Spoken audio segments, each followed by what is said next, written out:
The Valley of Choice. The dust still clung to Abram's cloak.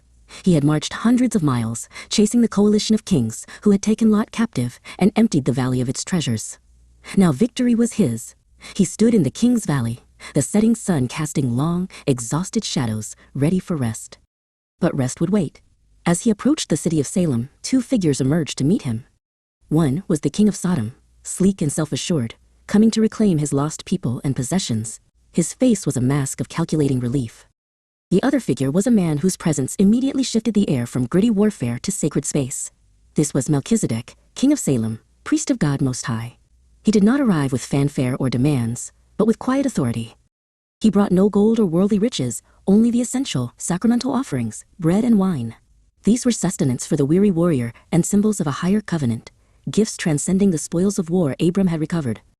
Melchizedek raised his hands, not in greeting, but in declaration. "Blessed be Abram by God Most High," he proclaimed, his voice resonant and true, "possessor of heaven and earth."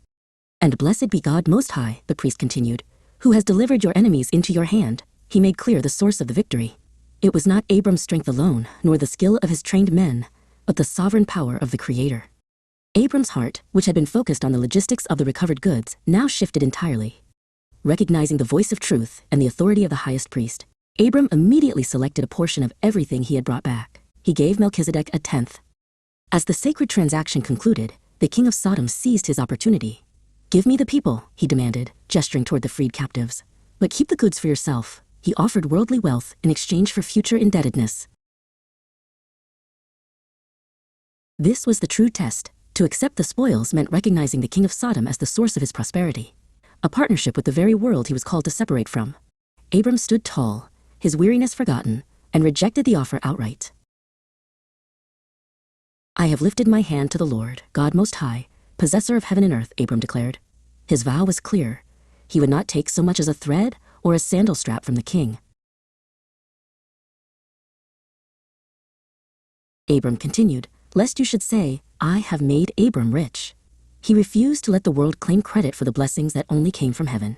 His life was a testimony to divine provision, not human favor. The only exception he made was for the provisions already eaten and the share owed to his allies, Aner, Eshcol, and Mamre. Abram's choice remains a beacon for every believer. He recognized the blessing that truly mattered, the spiritual provision of the high priest, and refused the temporary gain that came with compromise. He chose dependence on the Creator over indebtedness to the created, proving his loyalty was to the possessor of all things.